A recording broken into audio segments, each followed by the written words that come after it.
Good evening, everybody, and welcome to the Oxford Seminars in Cartography. It's my great pleasure to welcome everybody to this, our second European Historic Towns Atlas session. And you're very welcome here, whether you're in Oxford, anywhere else in the UK, or the rest of the world. And it gives me great pleasure to announce that this evening we're joined by Olga Kozubska from the Ukrainian National Atlas, Historical Towns Atlas rather. And we felt it would be a nice gesture should anybody wish to post anything in the chat in support of Olga and her colleagues over in Ukraine. That would be a nice thing to do. So feel free to put things into the chat, and that would be lovely. I would also like to say, just in terms of general housekeeping, if you could use the chat, what we would normally use is the Q&A for questions. So we will complete the questions we will look at the end of Keith's talk this evening, and my colleague Liz Bagent will curate the questions and put the questions to Keith. I should have said my name is Nick Lilley. I'm the map curator here at the Bodleian Library in Oxford. I'm also a trustee of the British Historic Towns Trust as well. So that's where I'm coming from. So this is a real pleasure to be involved in this series of 4 talks. It gives me great pleasure to announce the next 2 talks as well. So a week today, we will have part 3, which is focusing on the Historic Towns Atlas of Ireland, and Sarah Gearty of the Royal Irish Academy will be our speaker. And 2 weeks after that, on the 26th of May, it will be the turn of Katalin Shende, who will be talking about the Historic Towns Atlases of Central and Eastern Europe. So you can book for those via the usual channels. So please book in if you haven't done so already. The numbers are already looking very good. So it would be great to see you all at both of those talks. And likewise for this evening, where I'm thrilled to be able to welcome Keith Lilley to speak to us. The seasoned TOSCA attenders, you will know Keith. He's spoken to us on a couple of occasions in the past, once a formal TOSCA seminar, and he also came to Oxford and delivered a field trip for us, which was a lovely event 3 or 4 years ago, I would guess now. Now, for those of you who don't know Keith, he's a historical geographer with particular research expertise in interpreting historic landscapes, maps, and built environments. Keith is based at Queen's University, Belfast, and his research covers the fields of historical, cultural geography, landscape history, archaeology, histories of cartography, archaeology of cartography, urban morphology, urban history, urban archaeology, heritage studies, heritage practice. There's lots going on. His current projects involve combining GIS and prosopography in analysing historic maps of Britain and Ireland, and in tracing global histories of field surveying and geodetics through landscapes and maps. In recognition of his professional contribution to geography, in 2018, he received from the Royal Geographical Society the Cuthbert Peak Award for advancing geographical knowledge through the application of contemporary methods, including GIS and mapping. There's loads more to say about Keith, but I think I'll be very much eating into his time for the talk he's going to give you. Some other things I'd just like to add. He edited a book on mapping medieval geographies. That's a Cambridge University Press publication from 2014. He's also the chair of the British Historic Towns Trust, which is obviously very relevant to tonight's talk. He is the convener of the International Commission on Historic Towns Atlas Working Group, along with Daniel, who spoke last week, and Katalin, who will be speaking on the 26th. He's also funded collaborative research projects such as Linguistic Geographies, which was a great project because here at the Bodleian we were able to work with Keith and his colleagues. Mapping Medieval Chester is another project, and Surveying Empires, another one. There's lots more information on the Queen's University Belfast web pages, so go along and have a look at that if you want to learn more. But without further ado, Keith, we're looking forward to hearing all about the European Historic Towns Atlas, Part 2, Great Britain. Over to you. Brilliant. Thanks ever so much, Nick, for that introduction. I really appreciate it. And thank you very much indeed for the invitation to deliver a talk this evening on a topic which is really close to my heart. So thanks, Nick. Thanks to Liz as well, and to Sarah and colleagues at the Bodleian Library for setting everything up and running things so smoothly so far, which is great. So I'm going to start showing my screen, and if I can find the right.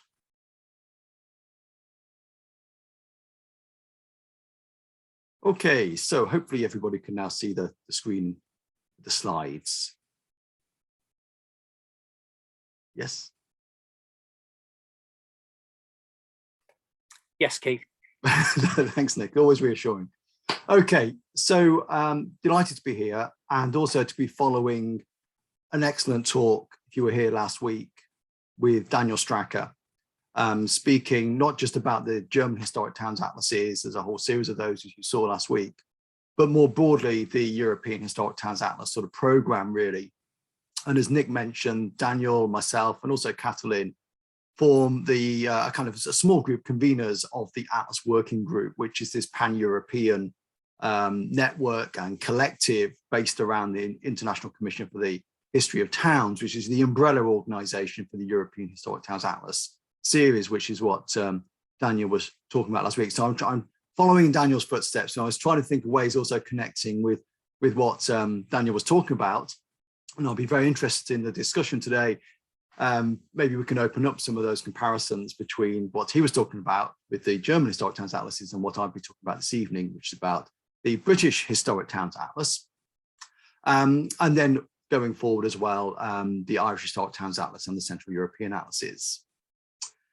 So tonight then, what I'm going to do is talk for about 40 minutes or so, and the structure of the evening's presentation really is formed around these four kind of key parts. So the first of those parts is really setting the scene, looking at the origins and development of the British Historic Towns Atlas, its development, its evolution, its characteristics, our principles. So to kind of give you a flavor in terms of the context. But then I thought it would be good to have an example, actually to focus down into one specific example of one of the atlases published through the British programme. And I chose York. So we're going to see a little bit of York there and the work that was done by Peter Alliman and colleagues at York on volume 5, which was published a few years ago now. And then not just talking about atlases, although the British Historic Towns Atlas is our main focus, of course, today, this evening, but other kinds of similar kinds of publications which we've been working on through the Historic Towns Trust, which is the umbrella organisation for the British Historic Towns Atlas. We're a charitable organisation, so we're keen on widening access and use of our publications. So I'm going to say a little bit about some ancillary publications, down Town and City Historical Maps, and then closing off with some, well, where next for the British Historic Towns Atlas? What's the future? What does the future hold? As much as we can ever tell, especially at the moment, but some future directions. And then hopefully, I'm looking forward to some comments, some questions and discussion after all of that. So that's really the program, if you like. The starting point, though, is really taking that sort of step back. Why are we doing this? Why are we creating atlases of historic towns and cities? What's the purpose of that? Well, an atlas, of course, as you all know, is a combination of text and maps, of text and image, with a very long tradition. And in our case, using atlases is we would suggest, a very valuable way of learning about urban development, urban growth. So how can we begin to use maps as ways of opening up stories about the evolution, the development of historic towns and cities, in our case, of course, in Great Britain. And we can do that in a number of ways, of course. We can, because maps have been made and revised over many, many years, centuries, we can sort of layer up a whole stack of these historic maps over time and to see how a particular landscape, particular urban landscape has changed shape by comparing one map with another map with another map. It's a perfectly valid approach to take. We can also create new maps of the past, so historical maps, so maps that tell a story about the past rather than maps from the past. So these historical maps are also really valuable for us, and I'm hoping I'm going to demonstrate that to you this evening, because they help us today to understand how we've got to where we are in terms of urban evolution. They help us to orientate ourselves, not only geographically in relation to the spaces, urban spaces, but also chronologically and temporally over time as well. So orientation through time and space. So those are the kind of things, the principles, I suppose, which we're working with when we're using atlases to look at historic towns and cities. And the British Historic Towns Atlas, as you'll see shortly, makes use of both the historic maps and also historical maps as well. Just on that point, and I'm going to come back to this. So what the British Historic Towns Atlas includes is some facsimile historic maps, because we like to have those facsimile maps, don't we, of our towns and cities. But it also includes specially drawn cartography. It includes historical mapping. So that's to say maps, new maps, which show what a town or a city looked like at certain points in its past. So it's a more interpretive map. And there's a difference there. And I'll just put here York, we'll come back to York in due course as an exemplar. The difference between a pure kind of facsimile historic map, in this case, the Ordnance Survey plan there for around York Minster, in relation to an historic towns atlas historical map of the same area. And you can begin to see the differences there. Now, those are the kinds of differences I want to try and draw out today, this evening. So the background, the origins and development of the British Historic Towns Atlas then is the first thing I want to say something about. What is the British Historic Towns Atlas? Some background, historical backgrounds about the project itself has quite distant origins. It was one of the first Historic Towns Atlas projects to be set up. In 1955, as long ago as 1955, the International Commission for the History of Towns was established and a program devised for creating historic towns atlases. And this was really an attempt in the immediate aftermath of the Second World War and the devastation laid upon European historic towns and cities to try and help us as Europeans to connect to our urban heritage and to develop national historic towns atlas projects, which would use maps and text to help us understand where we have come from, but also in a sense what we have lost, particularly through the destruction of historic towns and cities across Europe. So there's a certain set of principles, this pan-European project, produce atlases to consistent scale and content. And this is the second point there about comparison is really important, because after the war, there was a real, with the International Commission, there was a real drive for encouraging cooperation, collaboration, comparison of our historic towns and cities.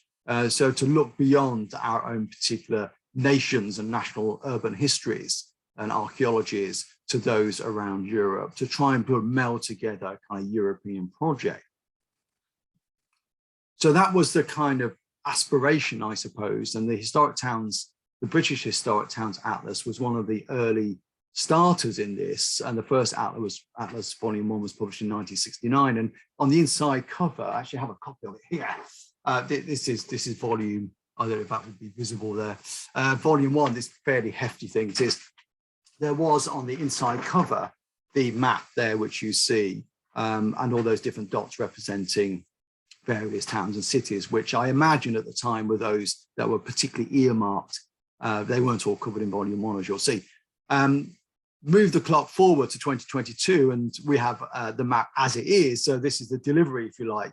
And you can see possibly relatively few dots on that map, but they're important dots, important cities like York and places which you'll see in due course. But there is still, the point here is there's still a big job to do. By no means is the British Historic Towns Atlas project finished. We have got a lot of work still to do. And we want to try and develop a program over the next few years, which will require funding. And that's something which you might want to come back to in due course. So the first 3 volumes in the British Historic Towns Atlas series. The first 2 of those on the left-hand side here contained multiple towns. So there was 1 volume with a series of historic towns and cities within those. In volume 1, it was Reading, Hereford, Banbury, Salisbury, Gloucester, Glasgow, Carnarvon and Nottingham. So it's actually quite a big range there. In volume 2, that was published in 1969. Volume 2 was 1975, including Coventry, Bristol, Cambridge and Norwich. So it kind of moved towards the English medieval provincial cities of some size, like Coventry and Norwich and Bristol in particular there.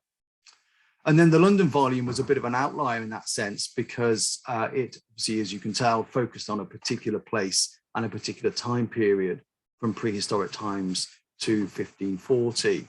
So there's a whole, and that was published in 1989. So those are the first 3 volumes in the series. And then, as you can see from the publication dates, there was a little kind of gap actually in things. And now that wasn't to say things were not busy. People were busy on the British Historic Towns Atlas, but the ambition was to create atlases for some fairly complex places, including York, historically and archaeologically complex places like York and Winchester and Oxford. But what was really sort of significant for us actually was a change of format in our atlases. And those of you who maybe have seen the most recent publication of Oxford, if you're in the Oxford area, you may have seen a copy of it, you may have owned a copy of it. But the format we chose or developed was somewhat different. Rather than a bound volume, it was a folder with information in it, including maps and text and so on. And Windsor and Eton broke, that was the kind of game changer for us. And it was a project which came about through the work of one of our trustees, Professor Caroline Barron, and an author called David Lewis, who wrote a thesis on Windsor and Eton. So that volume, slightly different model, and I like to call the earlier volumes the Lobel Johns model, which you'll see in due course why that is. And I like to call the later volumes the Barron Darks model, because the really significant change which happens between volume 3 and volume 4 was the appointment of a cartographic editor for the Historic Towns Atlas Britain, which was Giles Darks. And Giles really changed, I think, the way we not only thought about maps, but also realized what we could achieve. And Giles has been very influential. I see that step change occurred. And if we just move forward, then there's Windsor and Eton, beautifully published. In that case, some of these are, as you can see, published through Oxbow. There's the volumes for York and Winchester. So York was published in 2015, Winchester in 2017, and then latterly, most recently, the volume for Oxford, which you can see there, published in 2021.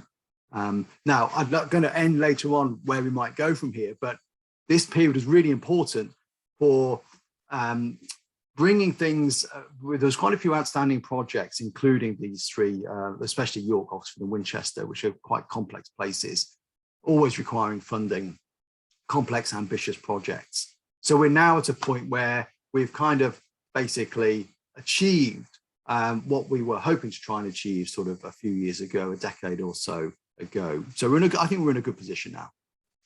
So the broader context, though, there is still this kind of ambition, but we want to try and increase the quantity and the volume of volumes.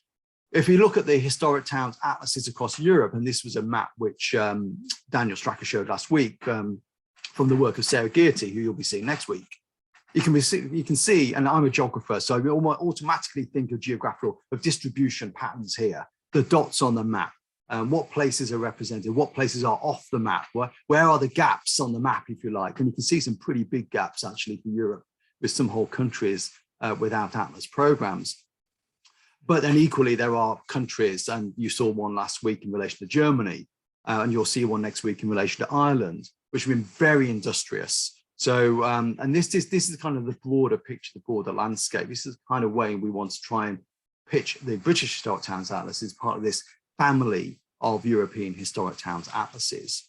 So that's available online if you want to take a look at it. So here are some of the family of Historic Towns Atlases. And I'm glad Olga's here actually, because I particularly got the Ukrainian Historic Towns Atlas, which is, I'm not sure because my screen is not working, but I put it up there on the screen so you can see it. But there are other examples you can see there from different parts of Europe. And sometimes the volumes are like the Ukrainian atlas, sort of fairly flexible things, you can probably hear from that creaking. And in other cases, they're rather more, they're bound volumes, a lot more like the British volume as it was in volume 1, volume 2, volume 3. So there are different formats, but remember what Daniel said, there is a consistency, there is a desire, a drive for comparison between these different places, between these different atlas projects. Now I mentioned Britain was fairly quick off the mark.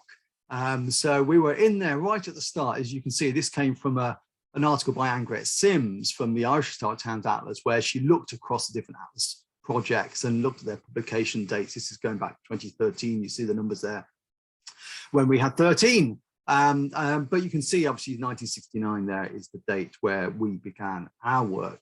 I say we, because I was actually not very old in 1969. I was around, but I wasn't very big. So I say we in a more kind of collective sense. So 1969, then Germany 1972, and you can begin to see Finland 1977, but particularly in the 1980s, the trajectory really begins to ramp up. There's a whole lot of projects beginning in the 1980s and some into the 1990s as well. So, the British Atlas was an early starter, and out of all of those atlas, there are these benchmarks. I mean, the model that Daniel mentioned last week with Heinz Stube in the late 1960s about having maps to a standard set of scales for particular kind of periods. The aim really, the aspiration was to try and show at the scale of 1 to 2500 a particular place as it looked just before the Industrial Revolution, just before the railway age. So a kind of notional date around 1830, 1840, which, as you'll see, is kind of slightly problematic for us in Britain. But, if I'm trying to find map sources of that scale, they are there, but this does slightly before, obviously, the Ordnance Survey, which would be our kind of, you'd expect us to go to the Ordnance Survey, really, large scale mapping, which is slightly before then. So that posed a challenge for the British Historic Towns Atlas, which we've overcome. And other kinds of maps, ancillary maps, different scales, but all of the idea here is that there's comparability. This is the important point. There's comparability through this model. So we can begin to compare. This is Banbury from volume 1.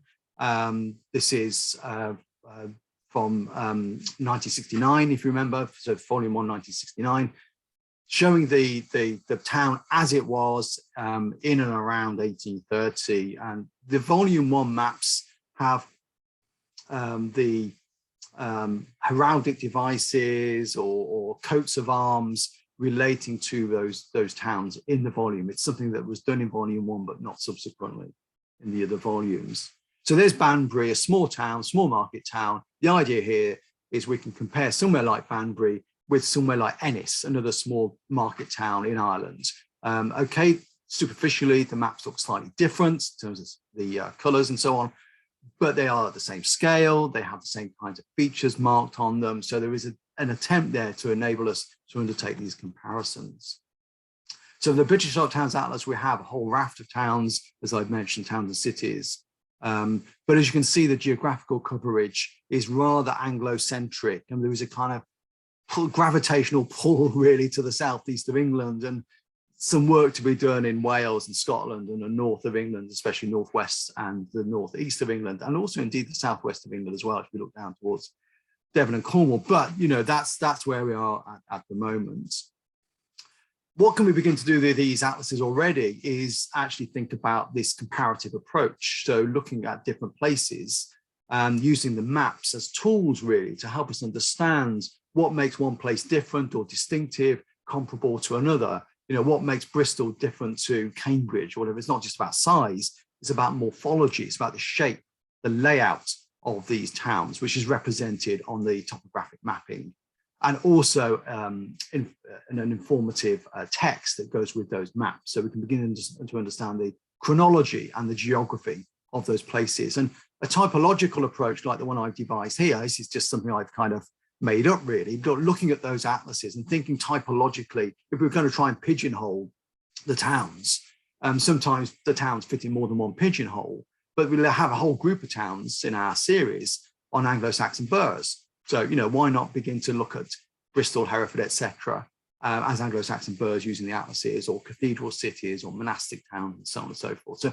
we can begin to do this sort of exercise, which is in the spirit, really, of the International Commission. The International Commission, back in 1969, with the publication of Volume 1, was lauded by Philippe Wolff, as you can see, president of the International Commission for the History of Towns at that time, in the preface, talking about, it is in the preface to the volume, the British Committee of Historic Towns producing highly pleasing maps, highly pleasing to the eye, so aesthetically pleasing. So if we think about maps and what a map is both artistic, but is it also scientific and technical? And I think what Wolff is saying here is that there's an aesthetic to the maps in the British Historic Towns Atlas volume, as well as scientific principles as well. And I want to come back to that point in a little while. So in the case of, he's talking there about Volume 1, this is for Wales and Carnarvon, with the older sort of redundant spelling of Carnarvon as it was in 1969. And the map that he does in that volume, which is part of that first volume, is there for you. There's Carnarvon in all of its glory. And then the atlas itself comprises the text part as well as the map. There's some examples, and also the text, the essay, if you like. And it's, in this particular case, in most cases, in a chronological fashion with a map. So this is Volume 1, and Volume 2 was somewhat similar in its design and format. So the challenge then really for the British Historic Towns Atlas was to create these large-scale, 1 to 2500 scale topographic maps at a time just before really the Ordnance Survey gets going at that scale anyway in these islands. And this is a point raised by the geographer M.R.G. Consdon in the Journal of Historical Geography article he wrote back in 1976. So, quite a long time ago now, but presumably post-dating the 1975 publication of Volume 2. So recognizing the challenge there, the situation necessitates a more complicated plan compilation, he says. So this is the scientific part, and it's Colonel Johns, Henry Johns, who you'll see in a minute, and his particular approach as the topographical editor of the British Atlas there, producing this retro revision method, where it's a compilation, as though you have a base map, and you begin to, within your base map, bring in other information from other maps. And what you end up with is what Daniel pointed out last week, actually is a multi-period map. It's a map which is in itself a palimpsest of a particular place. So what Consdon is referring to here are the methodological principles behind the British Historic Towns Atlas. So looking at this is from Volume 2, the Coventry volume here, you can begin to see this in action. So on the right-hand side, the base map in this particular case, Coventry is quite awkward because there aren't really, before the 1851-52 Board of Health Plan, there aren't really very many large-scale plans of Coventry, my home city. So in this case, the Bradford plan from 1749-1750 was used. It's quite unusual for the British Historic Towns Atlas to go quite that far back in time. But this is the map that was used in the volume for 1975. And what we've got here on the left-hand side is an example of the British approach to the production of these historical maps in our atlases, which is a multi-period approach. It's kind of different to what you saw last week with the German atlases, and different again to what you'll see, I think, next week with the Irish, and subsequent to that with the Central European atlases as well. So with the multi-period map, what we're looking at here, we've got a base map, but also a series of other features, if you like, superimposed from different time periods. So the map itself is a composite, or if you like, a palimpsest of different features, topographical features from different time periods, going back into the medieval period and sometimes before the medieval period as well. Now, today we would maybe visualize that sort of through a geographic information system as a series of layers, but this is pre-GIS, remember, this is 1975. But in effect, it's the same kind of idea at work here, to have a series of layers but compressed into a printed map, so that it's possible to use one map to navigate temporally, geographically, as well as chronologically through time and space, but on one map rather than a whole series of maps. So it's a slightly different approach to what the German Atlas approach is that you saw last week. But this is a multi-period map then, with historic features overlaid onto the base map. So Coventry, then, this is the bigger tree, which you can see here. The legends, comparability in terms of the legend for the atlases, which is really important. So atlas can be compared. This is Nottingham. And if we work our way through the sort of sequence of maps, you'll see this sort of standardized mapping scale is there, the 1 to 2500, the common principles, the dates, the importance of the dates, the conventions of cartography are all designed to aid the comparison of these maps. And in some cases, the maps were quite closely dated to the base map, that is to say, these principal or core maps. This is the Bristol map based upon Ashmead's 1828 maps, but in other cases like the Coventry Atlas, it had to go back to 1750. So what we end up with is a composite map in the case of York, as you can see here, which is similar in some ways to some of the other atlases around Europe. So this is from France, as you can see, from 2003. Again, a multi-period composite map. So the British sort of model, if you like, is not a standalone model. It is a model used by other atlas programs, and this is from the Dutch Historic Towns Atlas for the Netherlands. There, similar kind of approach. Now, I mentioned Colonel Johns, pictured here, very influential in the development of the British Historic Towns Atlas very early on. His background was, as you can probably tell from that image there, in the British Army. And he brought with him, I think, to the British Historic Towns Atlas a particular way of approaching mapping and map making of cartography from a military training perspective. And in the British Historic Towns Atlas, we have that influence coming in, as well as the influence of an historian's influence. This is Mary LaBelle, Roddy LaBelle, pictured in 1990. So these two figures, LaBelle and Johns, were really important in shaping the British Historic Towns Atlas from a very early date, as well as others involved, as you can see from the committee there, from 1969. The great and the good, the big names there, which you recognise, I'm sure, in most cases. So what Johns was trying to do, and he set this out actually in the third volume, was to combine good scholarship with the study of urban topography. And that combination, I think, is partly through his military training, served in the Second World War, and would have been very familiar with the kind of cartography which was part of military training as a surveyor in the Second World War, served in Egypt and Germany as well. And those kinds of training and principles of topographic mapping, I think we can begin to see through the British Historic Towns Atlas, the development of that particular model, and also the Victoria County history, which Mary LaBelle was involved with very closely in the 1950s and 1960s, in this case for BISTA, topographic mapping, trying to show historical development through maps. So we can begin to see perhaps how these two things combine together in the British Historic Towns Atlas, and other influences of that period from 1950s, 1960s, like the Royal Commission mapping of historic towns and cities like York here, which are multi-period maps. Again, they're composite maps. So in all of this mapping, there is decision-making going on, and Brian Harley long ago drew our attention to the importance of the power of the cartographer, the power of the map maker, that maps are never value-free images. So there's always decision-making embedded in map making. And this is an example of Colonel Johns's work, of that compilation process. This is from the archive of the Historic Towns Trust and now in the Bodleian Library, thanks to Nick and colleagues. So the kind of layering up in paper form of bits of tracing paper. And today, of course, we might do a geographic information system, similar kind of exercise. And there's a bit of fun. I georectified the City of London map and overlaid it onto the modern master map. And it fitted pretty well, actually. So well done, Colonel Johns, for tying those two things together in a pre-GIS age. So I want to move swiftly on because I'm conscious time is moving, to look at York.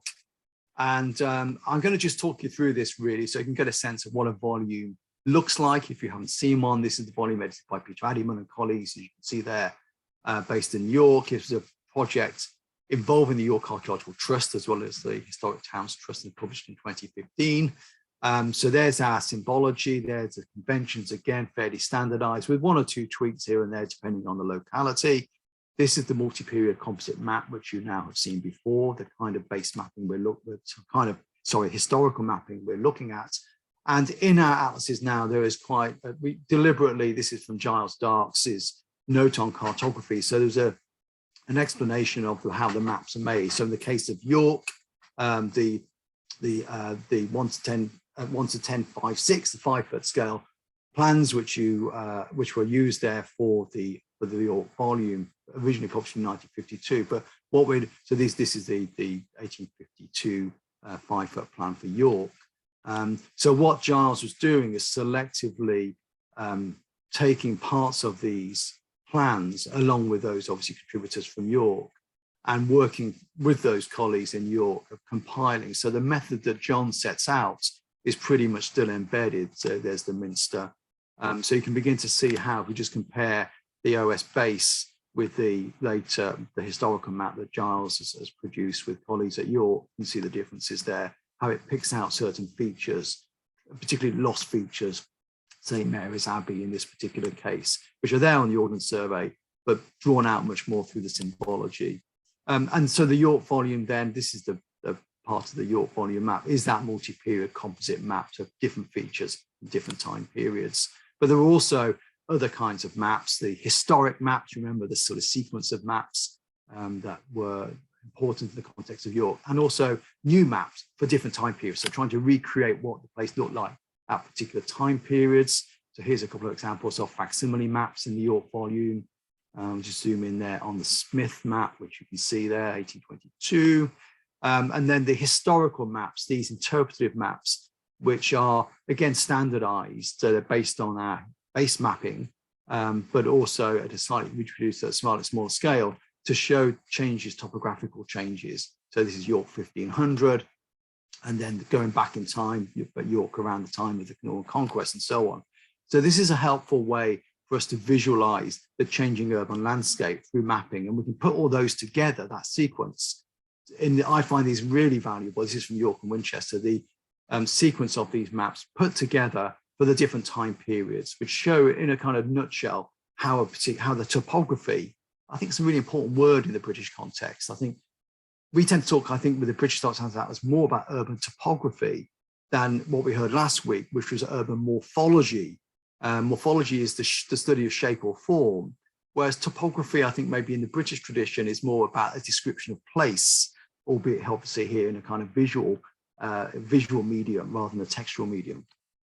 But urban topography, the parish map there, based upon the 1852 map, as you can see, they're really valuable parts of the atlas, which are the map parts, which can be sort of taken out and studied. And that's really what we want to see. We want to see people using these things.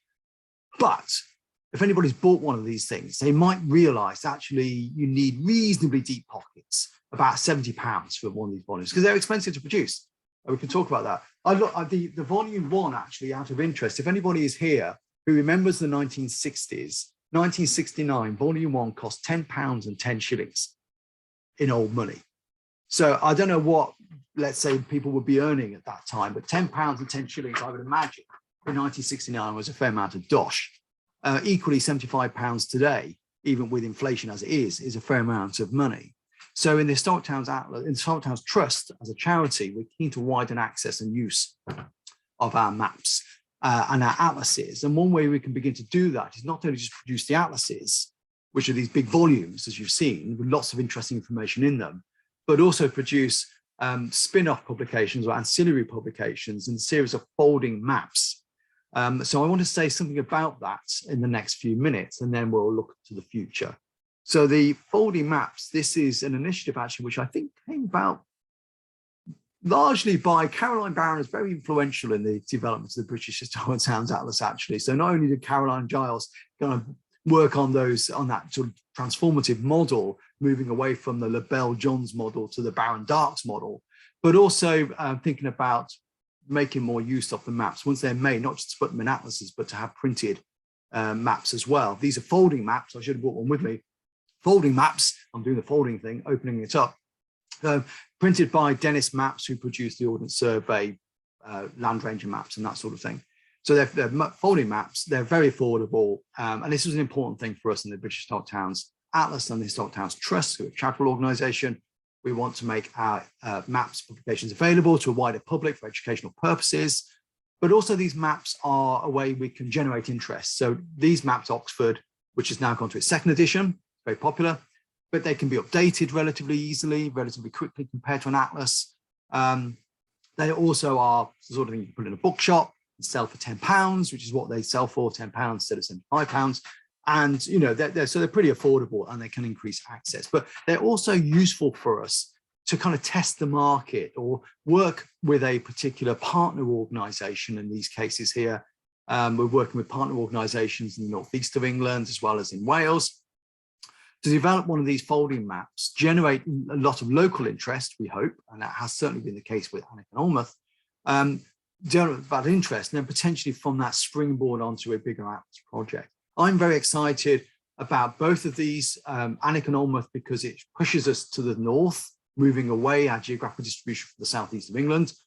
We've still got Scotland to look towards, of course, and Wales as well. Swansea, a place close to my heart. I've done a project on Swansea with Catherine Clark and colleagues called City Witness. So there's Swansea, and Helen Fulton is a trustee of the Historic Towns Trust. She's based at the University of Bristol, and the University of Bristol has been very generous in helping resource, as has the University of Swansea, resource this new map. And what I'm excited about is because it is going to be bilingual. We're going to have a map in the English language and a map in the Welsh language, and I think that's fantastic. So generating local interest. So these are folding maps that you can take out into the field. As a geographer, I like to take maps out into the field. We can use the map to guide ourselves around a particular place. In Coventry, we produced recently, the volume for Coventry was published in 1975, out of print, by Joan Lancaster. The work was done by Joan Lancaster, who was an archaeologist and historian in Coventry.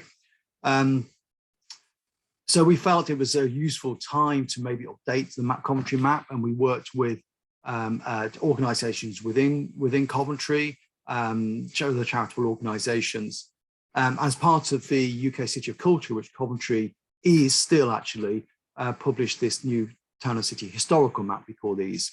So the mapping itself is the same as the atlas is. You know, it's the same set of conventions, historical mapping, they're multi-period, same kind of conventions. And in this case, tied into this, Medieval Coventry was the organisation we worked with, Coventry UK City of Culture. So this is work that was done through those based in Coventry, as well as ourselves at the Historic Towns Trust. There's our map, beautifully produced by Giles, of course, Giles Darks. Again, the symbology there, comparable with other places we've done in the same kinds of series. On the reverse of the map, the gazetteer, which is a really important part of the map. So on one side is the map, the other side is the gazetteer, which is quite a detailed gazetteer set of entries about the places that are shown on the map, as you can see here, just in the extract. So the reason Coventry was, I think, an important target for us was because in 1975, it would look like this. This is a state of knowledge on Coventry. I did my PhD on Coventry as a student at the University of Birmingham under Terry Slater, who was my supervisor. And I worked on Coventry, funded by the Economic and Social Research Council. And I realized even back then in the early 1990s, actually a lot of things really on this map needed some updating. So the new map for Coventry was an opportunity for that. The map itself, you know, was really important in its time, especially in the context of Coventry, where so much was being lost through the reconstruction of Donald Gibson and others, the planners in Coventry in the 1940s, 50s, 60s. So Coventry was looking to the future and in danger of losing its past. And so the UK City of Culture is also that opportunity for us to look back as well as forward. The 1750 map was slightly problematic, I felt, because Bradford stylized a lot of the topographical information. So I don't think it was a necessarily good use by Johns. Actually, the Bradford plan was problematic, although I can see why he used it as opposed to the Ordnance Survey. But we used the Ordnance Survey for the new map. In fact, we didn't use the 19th century OS, we used the early 20th century OS base. This is from the National Library of Scotland, because we wanted enough on the base map for users to be able to make sense of the city, especially in Coventry where so much has changed. So the base mapping is from the early 20th century, which I think is important as well for genealogists and local historians. So one of the questions around Coventry was the development of the area around the castle and uncertainty. This is how the volume 2 showed the Coventry Castle, an enigmatic feature, which is not on the earliest plan of Coventry is Speed. I won't call it a medieval map, but this is what it's called in this set of little image of these tiles. Long since gone, I was a child in Coventry going through the 1970s, and the lower precinct used to walk past this set of beautiful dark tile called golden column tiles on the wall of the lower precinct, and you just walk out past this plan of speed. Fantastic. But, you know, the castle is long gone by speed date. And there's been various attempts. This is the VCH, Victoria County History, attempt to map the castle. You can begin to see where the Historic Town Atlas idea of Coventry Castle came from when you look at that. But through the 1970s, a lot more excavation work was done in Coventry by various archaeologists. Some of them are represented here. And that enabled, I think by the time I was doing my PhD thesis, to have a little bit more of an idea about where the castle was, and by being a little bit more precise, using again the 19th century, in this case, this is the Ordnance, this is the Board of Health plans, sorry, from 1528 plans for Coventry, using that as a base to then map out more precisely through plan analysis methods, which is a different story really, the layout of Coventry, and trying to pinpoint the castle's location. This feature which disappears in the late 12th century, but was certainly there by the early 12th century. So my topographical reconstruction then, I think, was helpful in sort of trying to pinpoint this castle. But there were different perspectives. This is Ian Soden's view. Ian Soden was an archaeologist in Coventry, slightly different. He thought of a Moreton Bailey castle. George Demidovich, more recently, also thought of a Moreton Bailey castle. So, you know, none of this was there in 1975 in terms of the thinking behind the map for Coventry. But for our new map, we had to kind of think, how are we going to show the complexity? We don't know where Coventry Castle was. This is a perennial issue, isn't it, with mapping and map making? You know, how do we map uncertainty? So do we just sort of blurry area and say, well, the castle was somewhere here? Not entirely satisfactory, really, I think. So we came up with, on the reverse of the map, the solution, as it were, was to actually be honest and say, well, we don't know. So these are the possibilities. You know, you've got the Historic Towns Atlas castle from 1975, you've got Soden / Demidovich's castle, and you've got my castle from a PhD thesis. So these are all different kinds of ways of trying to give voice to different perspectives on the same map, but, you know, trying to adhere to those principles that we saw at the start about scientific integrity, but also a degree of artistic and visual kind of beauty, I hope you would agree, in these maps. The other town and city historical maps are thematic. So we've got ones here for Hall, Tudor, London, medieval London, Bristol 1480, and others as well. I'm moving swiftly on here because of time. And there's this little extract from the Tudor map of London, which was, again, our trustees are very busy. Caroline Barron and Vanessa Harding, really influential in these maps of London, with Giles as well. Okay, finally, future direction. So where next for the British Historic Town Atlas? So we have been going now for quite a while, as you can see, from over 50 years. So we're past our, what was it, Golden Jubilee point. And looking to the future, you can see from those maps that there are some gaps in coverage, which would be good to see completed and filled. So we are a charity, the Historic Towns Trust. This was set up through an endowment, thanks to an endowment, very generous endowments from Mary LaBelle back when she died. The bequest enabled the organisation to generate some funds through that endowment, and that has been useful, obviously, for generating income to help us to do what we do. But we are a registered charity, which means, you know, we need to do fundraising for our individual projects, as well as the overall programme of the British Historic Towns Atlas, if we want to try and complete and fill out some of those gaps, including, as I've mentioned, Scotland, Wales, the north of England, and the southwest. So recently, the trustees of the Historic Towns Trust have sort of taken a step back to say, well, what do we want to try and achieve? By 2050, this is our aspiration, okay? A representative national coverage. By national, I mean Great Britain, but the three nations within the nation, with at least one Historic Towns Atlas volume for every historic county or regional authority. In other words, to make sure that for each of those historic counties, which you can see, and which we're still very familiar with, places like Warwickshire and so on, that there is at least one volume, or one, well, sometimes we call them fascicle, or one volume of the British Historic Towns Atlas. And that's true also, then we want to say the same for Scotland and for regional authorities, and also for Wales. It gets slightly complicated because of the changes in administrative units, which, you know, does complicate things. But we want it to be a realistic ambition, and we think it is, by 2050 to gain these additional this additional coverage. The trustees are very busy, volunteers, very grateful to them. I'm privileged to be the chair at the moment of Saltire Towns Trust, and I love working with trustees on these projects. We also have vice presidents, so these are previous trustees, people like Martin Biddle, Alan Crossley, Peter Addyman, Paul Slack, Anthony Will. And then I've mentioned Giles Darks, he's a cartographic editor for us, but also in many ways does so much more in terms of project management as well. So we're a fairly small outfit, to be honest, but I think we punch above our weight. And we want to be out on the road. We've been pushing the projects, our collaborations. We're very grateful to the National Library of Wales. We collaborated on the Carter Cymru Symposium in 2021, which is an online event, which was very successful. And in fact, the pandemic has been kind of paradoxically really good for us, dare I say, in the sense that it's really opened up avenues of communication like the one we're using at the moment. So we had a spring lecture series, which was all done online, really opening up to new audiences at a global scale, not just within a particular locality, although obviously it does draw upon people from particular localities. We've worked recently with the British Association for Local History, again, another lecture series.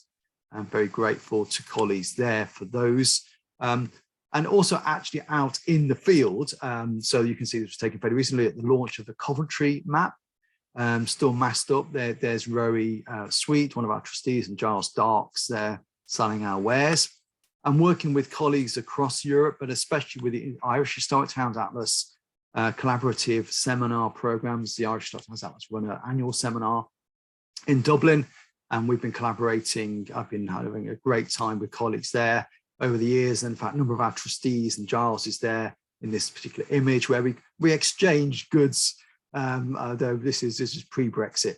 So I don't know, let's hope there's not going to be any kind of any border down the Irish Sea that's going to be problematic there. But collaboration across the Irish Sea, and in a spirit of cooperation and collaboration, in fact, we're working with the Irish colleagues on this year's International Commission for the History of Towns conference, which is going to be in Dublin and Derry, Londonderry. And then this year's Irish Historic Towns Atlas seminar, again, a collaboration on using the Atlas, which is something which is important to us in the British Atlas. Okay, coming to a close now, folks, about the future. We want to continue producing print, but we also recognise the importance of digital formats. So our trustees have produced a report thinking about digital formats, as well as new formats, print formats for the atlases as well, to make them more affordable, particularly, but also to make them easier and quicker to produce, which is really important, but adhering to those principles which you've heard about already. Historic Towns Atlas website, unfortunately, at the moment is out of service, but we hope to have it up and running fairly soon. But we are very fortunate to be able to provide information from our atlases to other maps to other web mapping platforms like Layers of London. We've also contributed to the Coventry Atlas web mapping application as well. And we're also keen to work with partners at the local level, national level, regional level, but recognizing that we need to be kind of, I suppose, clear and transparent in terms of the process of map making and producing atlases. And again, just going back to volume 1, it's interesting really compared to Giles's note on cartography, which is 2 pages in the York volume. For volume 1, the note from Colonel Johns runs to a paragraph, and it says, in compiling the maps and plans, reference has been made to documentary sources. This is for Nottingham, to archaeological and other printed articles. And he simply lists there various maps and plans. So there's no kind of detailed explanation of the compilation process, but that's something we can begin now to do more explicitly, I think, and rightly so. And working and thinking about the timeliness of these projects and working with partners like Coventry City of Culture was really a valuable opportunity for us to update. And putting our content online, as I said, unfortunately, the website is down at the moment, but it will come back bigger and better in due course. But we have been putting up our volume 1, volume 2, volume 3 content there as well. and publishing. Again, Caroline, very much indebted to Caroline Barron, one of our trustees. Many of you will know Caroline, writing articles. Interesting, actually, that Caroline wrote this article, Local History News, but I was looking actually, Roddy Lobel also wrote an article back in 1968 in Imago Mundi, and many of us will know that fabulous journal, Imago Mundi. And Lobel wrote a paper called The Value of Early Maps as Evidence for the Topography of English Towns, published in 1968 in volume 22. She looked at 16th and 17th century historic maps and plans of towns, whereas what Caroline is doing here in this article is updating things somewhat and talking more about the historical mapping. And also a lovely piece that she wrote, if you're interested, on the origins of the British Historic Towns Atlas in the Oxford Historian, as you can see there. And also trustees have been busy writing about the British Atlas in terms of the European Atlas, and also the International Commission has been busy producing volumes as well. So I'm going to end really, these are the kinds of things we might begin to think about. I see Liz has appeared, which means I need to really wrap up now. These are the kinds of things that I think we can begin to do through this pan-European project, now 50 years plus old. You know, those are the kinds of questions we might begin to approach and address through these. Oh yes, and that's my final slide, just to say thank you very much for your patience. Thank you very much for the invitation. Thank you very much to Queen's University Belfast for enabling me to make these contributions to the Historic Towns Trust, and also to the Bodleian Libraries for hosting and running these fabulous Toscas. Okay, that's enough from me. Thank you. Thanks so much, Keith. I enjoyed that very much indeed, as I'm sure the rest of our audience did.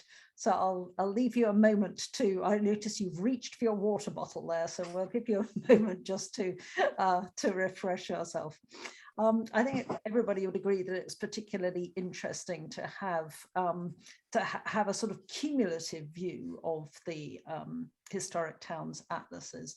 And we have some questions from the floor, which I'm delighted to see. If you have any more, please put them in the question and answer, and I'll pose them to Keith, who's very kindly agreed to answer them.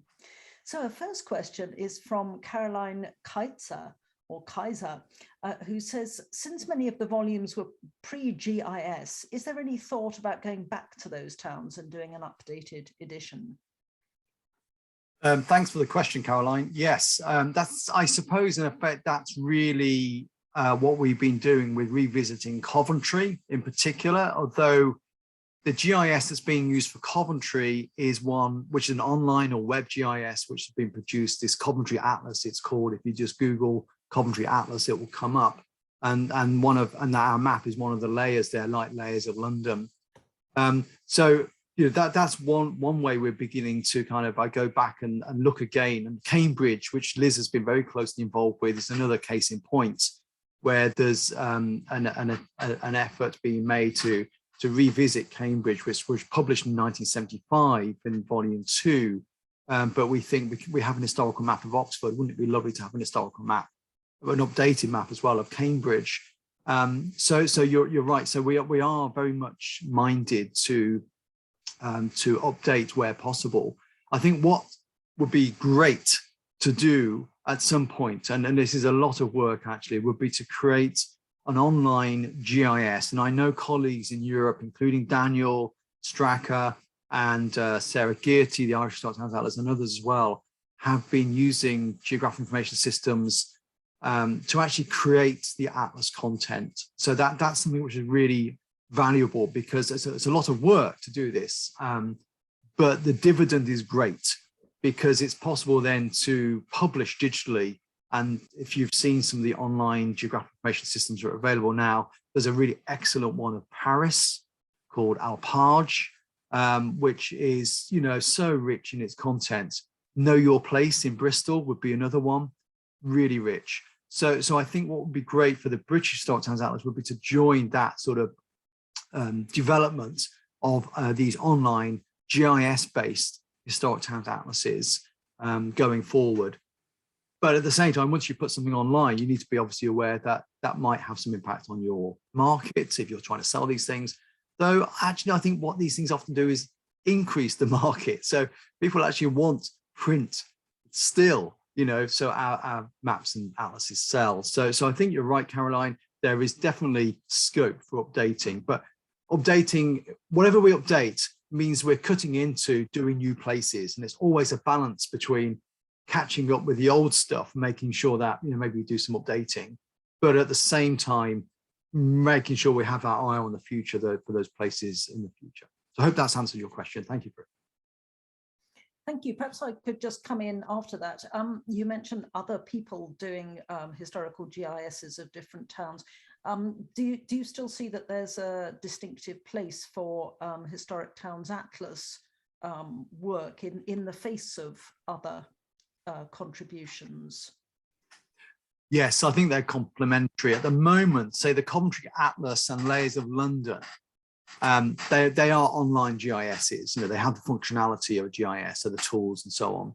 But at the moment, the Historic Towns Atlas content and our content, if you like, is a raster layer. So there's no intelligence to that raster layer. It's simply a raster image, which is there as a layer. So it's fine, you know, you can make it transparent and so on. You can have Keith, I'm just going to interrupt to say that perhaps not all of our audiences are absolutely up to date with raster layers and GIS. Okay. Perhaps you could just. Yeah. So when we're looking at, if those of you familiar with the National Library of Scotland's fantastic web mapping application. So if you go to the National Library of Scotland, Chris Fleet and colleagues have put together these online maps. And what you're looking at then is basically a scan.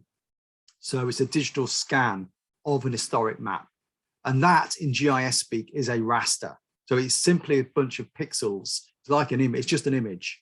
So when I say it has no intelligence, if you click on it, nothing comes up. You know, it's simply a lot of pixels. The next step would be to convert that image into another set of digital information, which is called vector information or vector data. And that's much richer. And that's how we are in effect producing, or the Irish Historic Towns Atlas and Daniel, so producing the Historic Towns Atlas maps now. So it's a series of layers. And you'll see that, I think, next week with Sarah's presentation. So the GIS, which is a series of layers of vector information, which you can then use those and publish that as a web resource, as a web mapping platform. And that then, I think, Liz, to answer your question, would mean you could click layers on and off. So you might say, I just want to look at the medieval features, or I just want to look at the street pattern as it was in 1910. And so it's possible to get that. You can begin to separate out the layers, so to speak, within the map into separate layers, which are then interactive. So have a much sort of richer kind of experience and link information to those features as well. So if you click on the cathedral or the minster, you might get information about the minster or photographs or some textual information. I did run a project with Sarah Gearty and colleagues when London Derry was UK City of Culture in 2013. We created what I think was probably the first GIS-based historic towns atlas in Europe, I think. It's online and it's still there. So if you're interested, if anybody's interested in looking at what the potential is, if you look at the Royal Irish Academy Irish Historic Towns Atlas website, and you will find a link, Derry/London Derry, and have a look at that. Does that answer your question, Liz? Yes, absolutely. Thank you. And I'm sure there are many in the audience who will appreciate that explanation for us of some of the riches that are now available with different technologies. Now we've got a comment really by Daniel, who spoke to us last week, who says he particularly liked your period growth maps. I wonder if you could tell us a little bit about that, how they came about, whether that's a distinctive of the British atlases, and what you think that they offer in particular. Thanks. Yeah, I suppose one of my criticisms as an urban morphologist, so I'm interested in how towns and cities change shape over time. And when we look at a multi-period map like the ones we've been looking at, the Historic Towns Atlas, it's sometimes quite difficult. You can see the features stacked up one on top of the other, disappeared features, topographical features, buildings, defences, gates, these sorts of things. But what is difficult sometimes is to get a sense of the spatial growth, which is built into the layout of the urban landscape. So the various plot patterns, the street patterns, and so on and so forth, do sort of give us some hints at how a particular place has developed topographically over time, geographically, morphologically. But it's difficult to understand that without having these period growth maps. So I think this is a really important way for us to communicate how a particular place has grown geographically and topographically. So rather than having one map, which is kind of complicated with all this information, historical information on it, is to separate out those layers, as in the case of York, where you've got time slices. So you see, and this is a lot of work to reconstruct what York looked like in 1100 or Oxford in 1500 or whatever, is a lot of work. But once it's done, it's possible then to put these all together. So rather than having the layers sort of in a sequence, to actually have this composite where you have the period growth maps as a series on one page. And it's very clear, this is quite a strong tradition of scholarship using this sort of approach.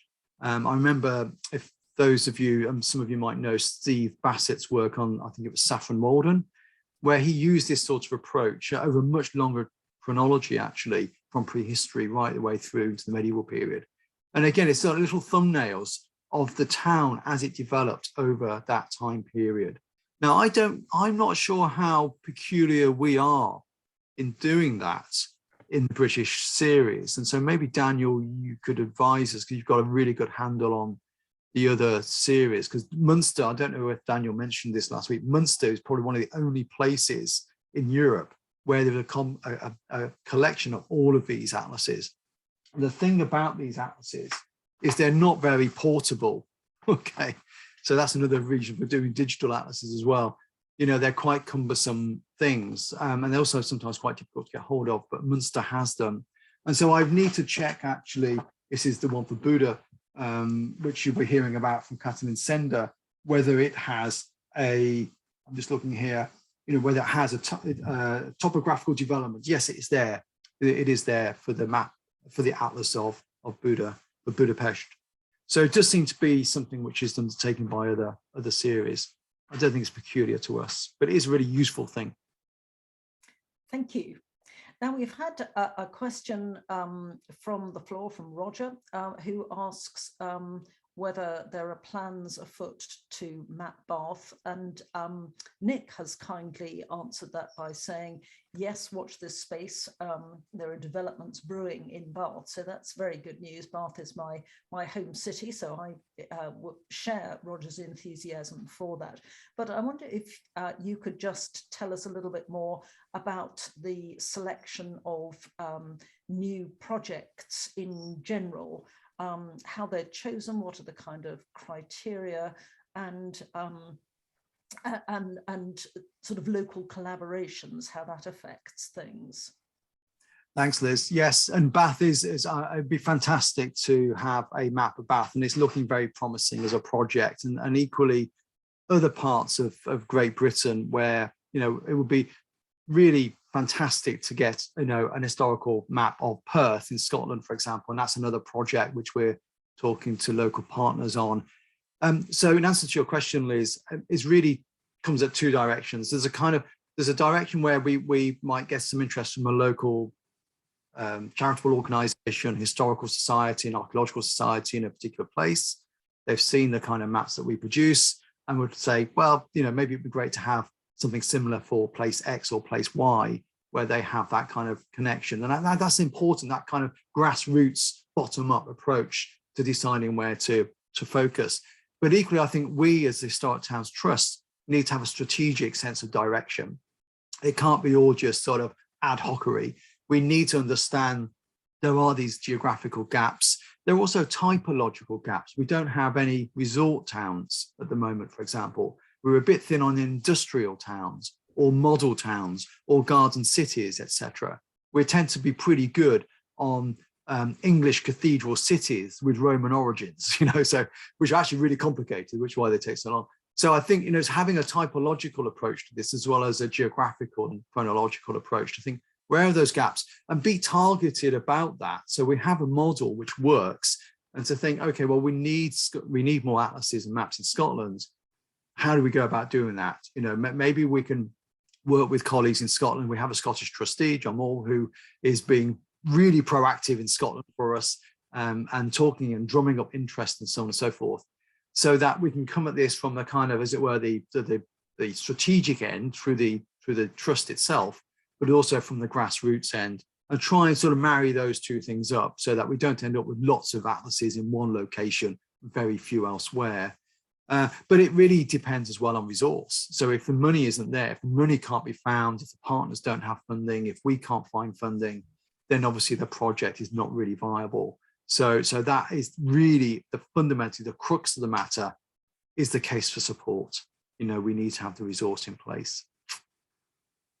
Thank you. And I'm sure we'll learn more about that from our Irish colleagues, but I wonder if you could tell us a little bit more about the British funding model. Yeah. Well, as a charitable organisation, we have the endowment I mentioned, thanks to Mary Bell, which yields a certain amount of return, of course. It varies depending on performance of those investments. But then beyond that, it's really about individual project resource, fundraising. Oxford was a really good case in point. Very busy group, including Nick and others, really busy trying to drum up a lot of support. We were supported really generously by many, perhaps by many actually on this call, on this meeting, on the lecture call. So actually individual private donations make a massive difference to us to make a project realistic. So the thing about our new funding model, so if you want to produce one of those folding historical maps, you know, the kind of figure we might be looking at is somewhere, it depends, I mean, on the size and complexity, between £15,000 and £25,000, but hopefully more towards the lower end than the upper end. So around £15,000. You know, so it's a reasonable amount of money, whereas an atlas would be more between £25,000 and £35,000. This is a new model we're looking at for atlases, rather than the model which you've seen in this particular presentation. So you know, they're really fairly sizable amounts of money which we need to fundraise, and we're very fortunate. We've been generously supported by Mark Fitch over the years. That's been fantastic. We've been generously funded by universities. I mentioned the University of Bristol, other universities as well, and colleges, private donations, and charitable organisations like Medieval Coventry came up with funding for us as well. So it's a real mixture, but of course that takes quite a lot of time and effort on the part of our small group of trustees to kind of harness some of that resource. So I think what we really need is another big chunk of cash. You know, we need that big tranche of money, which would then enable us to, in the future, employ a staff. What we don't have at the moment, apart from Giles, of course, is a staff. And we could do so much more if we had an engagement officer, if we had project officers, if we had a project manager, as well as Giles, more cartographic editors, and so on and so forth. So I think, you know, that requires really significant strategic funding and fundraising. So we're needing to do the project-based fundraising, and also the strategic fundraising as well. We're kind of different to the other atlases because we don't have an institutional home. So the Irish Historic Towns Atlas, I'm sure Sarah will say this next week, you know, it has the Royal Irish Academy as its host institution, if you like. The British Atlas, we do not have that. It would be lovely perhaps to be hosted by, you know, the RGS or the IHR, the Institute of Historical Research, or, you know, those sorts of organizations, to give us that kind of office space, that kind of security, I suppose, in terms of, you know, tangible space, but also then a framework to help us get staffing. It's a long answer, sorry, Liz, to your question, but it's really, really important to us at the moment, because we cannot get to that 2050 target if we don't fundraise. It's so important. Thank you. So yes, I can see it's a challenge, but nonetheless, it's really heartening that so many individuals and groups have come forward to support the maps, and that bears out what you suggest about the usefulness of the maps. Could I, following on from that, Sarah Gearty, who's with us this evening, wants to change the focus a little bit to users, and she asks, do you find students respond to HTA maps and methodologies, and if so, in what way? Really good question, Sarah. And something, again, because we're a charitable organisation with an educational focus, it's really important. The educational aspect of this is really important. Who are we producing these for? In some cases, especially the Town and City Historical Map series, are probably bought, especially by local people, local communities. And the Hull map is actually one of our best sellers, I think, which was produced for UK City of Culture in, I think it was 2017. So it's being used by lots of different groups and users within the context of Hull. But more broadly, thinking about the value of these things more broadly in the educational, whether you're looking at primary, secondary, or tertiary education, I think we should be doing more, and we are trying to do more. And we are now working with the BCS, the British Cartographic Society, and we've had some funding, and this is with University, Christchurch University in Kent as well, Canterbury. So we're trying to piece together toolkits, packages based around some of our content, and we're focusing on Canterbury as a kind of guinea pig really for that, because we now have a map of Canterbury, and hopefully one day soon, fingers crossed, an atlas for Canterbury. So it's good case in point. So we're kind of on the case there, Sarah. But there's more to be done. And I think it's really trying to find ways of teachers we know are really busy people. And they have, they have their curricula, they have their class, they know what they need to give their students for their classes, for their exams and everything else. And what we need to do, I think, is make sure what we can provide teachers with is something which is useful to them. So in Key Stage 2, in the curriculum, for example, in geography, what ways can we begin to marry up some of our content, which will be of use to teachers in the classroom, which is not specific to Canterbury, perhaps, but more generic, maybe something which brings together maps from different places at different time periods, but makes it useful for the teachers themselves as well as the students. Personally, because I'm based at Queen's University Belfast, and because the British Historic Towns Atlases do not cover Ireland, so it's the British Historic Towns Atlas for Great Britain. So when I use the Historic Towns Atlases for my teaching of students in geography at Queen's, I use the Irish Historic Towns Atlases. So, I'll be using Carrickfergus, the Belfast, the Derry Atlas, and so on and so forth. But, the great thing is they're comparable, of course, in many, many ways. They're comparable, of course, to the other atlases from across Europe. And maybe that's something we ought to do more at. That kind of family level is to get together a little bit more. And I know the next Irish seminar is on this topic, but to get together more and compare notes on this, because I think if we can sell and pitch these products more for schools and universities, that will help us generate interest, funding, and that will help move the whole thing forward. Thank you. And still keeping on the subject of users, Sue Adams asks, are the data available to researchers to use in GIS, at least for later maps? And I wonder if you could answer that, but also talk a little bit more in general about the website when it's not down for repairs, and what kind of content people can access through the website.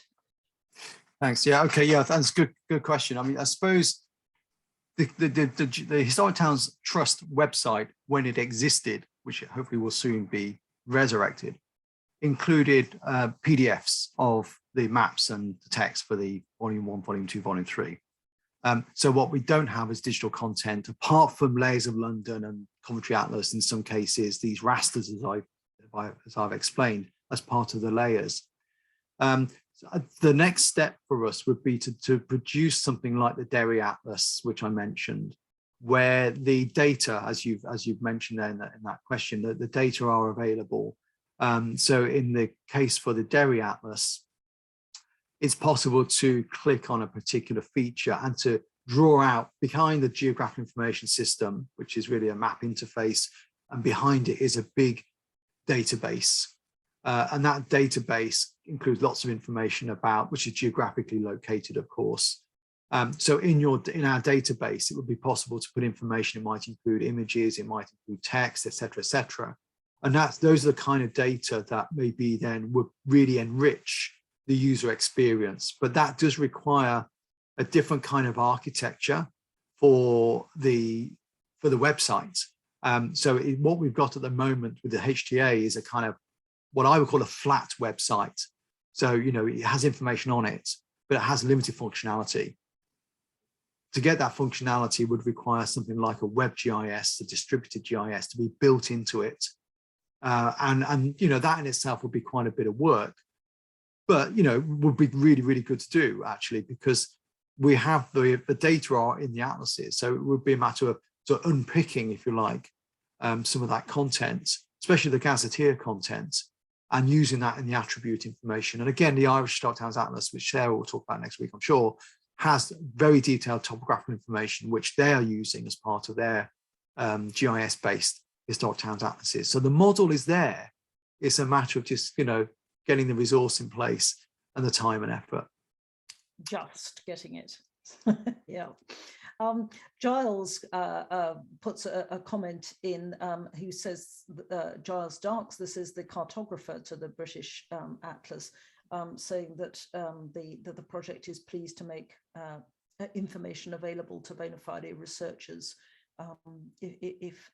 if they can make good use of it. So that's encouraging. Thank you. Oh, yes. So if anybody is interested, and especially if you're producing a publication and you're interested in trying to maybe use some part of our publications, we're really keen. There's no, if it's not for profit, if it's not a commercial publication, if it's an academic publication or a community publication, you know, there are ways, please get in touch with us. There are ways we would really like to see our content used in the way Giles has described there, not just the data that lies behind the maps, if you like, but actually the map images themselves can be repurposed.